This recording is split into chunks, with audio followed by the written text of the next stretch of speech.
It's good to be back to my old stomping grounds. Definitely needed the break though. That potato run hurt more than I thought it would. But just because I haven't been doing Salt and Sanctuary related videos doesn't mean I haven't been busy. For those of you who didn't hear, Salt and Sanctuary 2, which is actually called Salt and Sacrifice, was announced a few weeks ago and will be released on PC sometime in the first quarter of next year. And I kinda have a lot of Salt and Sanctuary challenge runs on the list to do still. Ooh, can't have that now, can we? It's a personal goal of mine to finish all of these, yes, all of them, before Salt and Sacrifice comes out. That said, I better get to work on these runs that you've all been suggesting. Might even have to combine a few of them to make it in time. We'll figure it out. Until then, though, time for a run that was suggested ages ago. Can you beat Salt and Sanctuary with only prayers? The rules are simple. The only method of damage you're allowed is through prayers. Wear whatever you want, use whatever you need to, but any direct damage you do has to be done by the gods themselves. Otherwise, you fail. Think it's impossible? Oh, ye of little faith! But rather than spew stats at you, let's just dive into it, shall we? We start up a new character whose name can only be one thing. Deus Vult! Deus Vult! Deus Vult! Deus Vult! We make the holiest of bowl cut men, pick Cleric as our starting class, and get moving. We skip out of the intro to save time, pick Devara because Devara is the holiest of holies, and start collecting all the salt we can find. In case it wasn't immediately obvious, we have no way to deal damage right now, but we'll be fixing that shortly. We dive out of the Festering Banquet, nab this pearl here, and apply it immediately to a willpower node. But Lemon, you need faith to do damage, don't you? Yes, incessant voices that plague my every waking moment, I do. But more importantly, I need to clear this gap, and without one extra level of willpower, we won't be able to. Ta-da! Also, because everyone is constantly asking me, the kickflip is super easy to do. Make sure your equip load is under 25%, equip a dagger, press light attack, press heavy attack. That's it. If you need to go further, like that jump I just did, just use a few more light attacks and follow it up with a final heavy attack. Easy peasy. Anyway, the reason we're here at the Castle of Storms is twofold.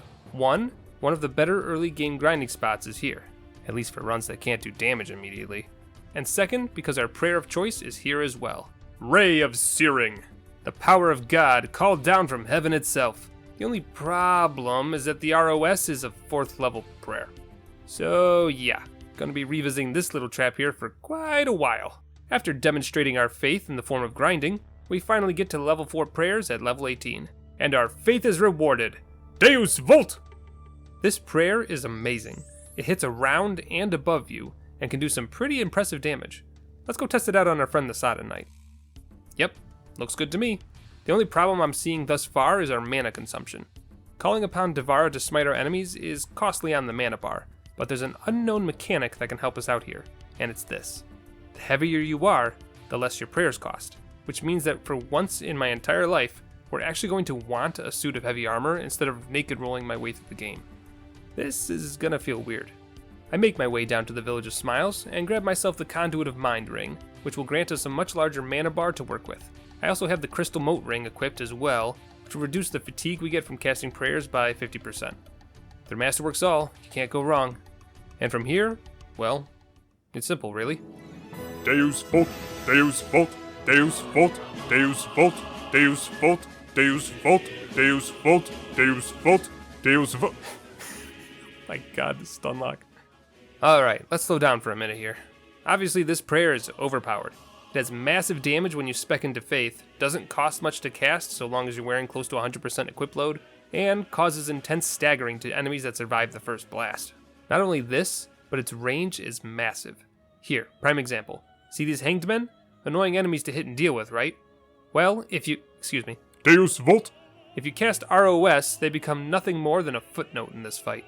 And while the range of the prayer isn't so huge that you can continue to hit the head of the Tree of Men from the ground, it's still easy enough to hit him from any other platform. At this point, my faith is quickly approaching the soft cap, so we're starting to max out our damage, but it's still plenty strong, so I'm not too worried about it. The main issue I'm having is dealing with my roll speed. It hurts to be this slow. I counteracted this a bit by having a heavy weapon in my second loadout, that way I could quickly swap to a slightly better roll, but it's still a pain to get the timing right for both the rolling and the casting of the prayer. Now then, back to business. Deus Vult! Deus Vult! Deus Vult! Huh. Deus Vult? Uh-oh. So yeah, the Inquisitor and the Third Lamb are actually holy resistant, and are one of the few enemies that actually are in this game. Well, it was bound to happen eventually. I grind up to 50 faith by doing a couple holy wall sits, then get to work. It's slow going, but thankfully the Inquisitor has poor stagger resistance, and can almost be stun-locked to death. Almost. The Third Lamb cannot. She can actually take a few ROSs before she staggers, and her attack timing makes for a tough fight. But with a little extra lightning resistance and the damage resistance coming from my heavy armor, Okay, I think we're going to need a little extra help. We summon a cleric to boost our prayer damage, summon a leader to up our devotion to our creed, then book it on back to the Watching Woods to go hunting. Deus Vult. After a short amount of time, we find the materials we need and turn them in. Not only do we gain some phials of orange, which are a mana and health pot and antidote combined, but we also now have access to some great buffs sold by the priest. These 2 shielding prayers protect us from physical and elemental damage. Combined with our near limitless ability to heal ourselves, it becomes a test of endurance more than ability, so long as I keep up my holy buffs. And with that, my onslaught can continue. The Dried King more or less stun locks to death, and the Prince, while annoying, is too slow to deal with our attacks. And once he's cleared out of the way, we finally have access to our second prayer, Sprites. It's terrible. But ROS still does a boatload of damage, and apparently you can stagger ghosts, so yeah. Moving on. Karstraw is Karstraw, Cran is uneventful, and Murdiella... Whoops. In all honesty though, Murdiella is fine. So long as we don't lose focus, and make sure that we time our hits to whenever she's not charging up her Skyfall attack, my Elemental Prayer can take enough damage that we can easily recover from many minor mistakes. The biggest issue is actually the stagger damage. I keep staggering her out of her Skyfall attack into another Skyfall attack. Outside of that though, easy fight. Alright gang, the fight you've all been waiting for. Prayers versus spells. Who's it gonna be?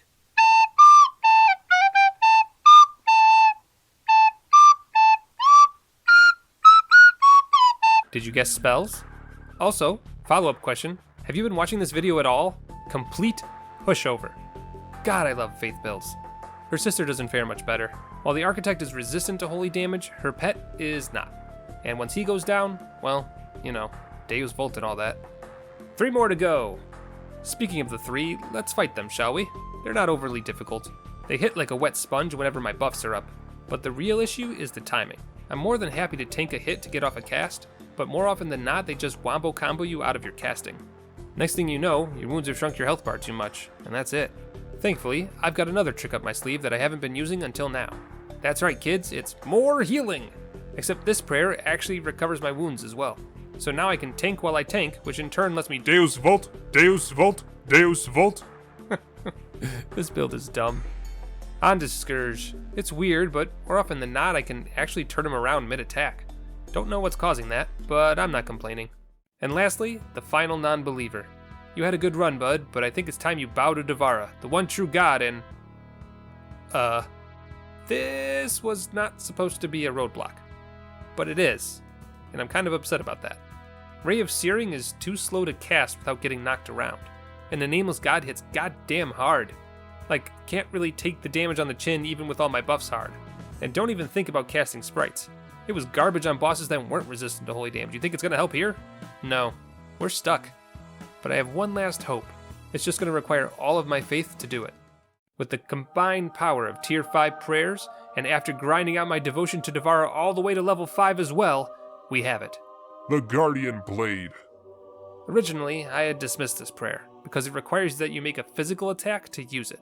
Essentially, every time you swing a weapon, a holy ethereal blade swings alongside you, dealing additional damage. Interesting concept, but I was afraid to swing a weapon for fear of hitting an enemy with it. But leave it to the R&D department to point out that by equipping a staff without any spells, you can actually still trigger the attack animation without doing any actual attack yourself. Kinda wish R&D had pointed that out a bit earlier in the run, but it is what it is. Wanna know something cool? You can actually cast Ray of Searing while still attacking repeatedly with the Guardian Blade, because prayers are OP. The only issue now is my roll speed. It sucks. I think it's time we return to our roots. Deus Vult. Deus Vult. Deus Vult. Deus Vult. Deus goddamn Vult. And that's it. Can you beat Sultan Sanctuary with only prayers? You absolutely can. I hop down the well and make my way back to the surface to rejoin the world and continue my devotion to Devara. because while the water may take my weapons, it can never take my faith. Wait, no, come back! Hey, thanks for watching. Hope you enjoyed the video. This run was a lot of fun. It wasn't overly difficult, but it was a welcome reintroduction to the Salt and Sanctuary challenge runs. Hopefully I'll be knocking these out at a rapid pace, but I'm gonna try and keep them a bit shorter so I can make them at the same time as my other videos. We'll see how long that lasts. A quick shout out to my patrons who make these silly videos of mine possible and keep my equipment up and running. You all have my sincere thanks. Couldn't do the things I do without you. If you've got a minute, it would be awfully kind of you to leave a comment, like the video, ring the bell, subscribe, blah blah blah. And if you want to have more interaction with what I do here, there's a Discord server to join, and even a Twitch channel where you can find me playing games in unedited, sleepy AF glory. Outside of that, that's all I've got. Take care of yourselves, and I'll see you all soon. Deus Vult!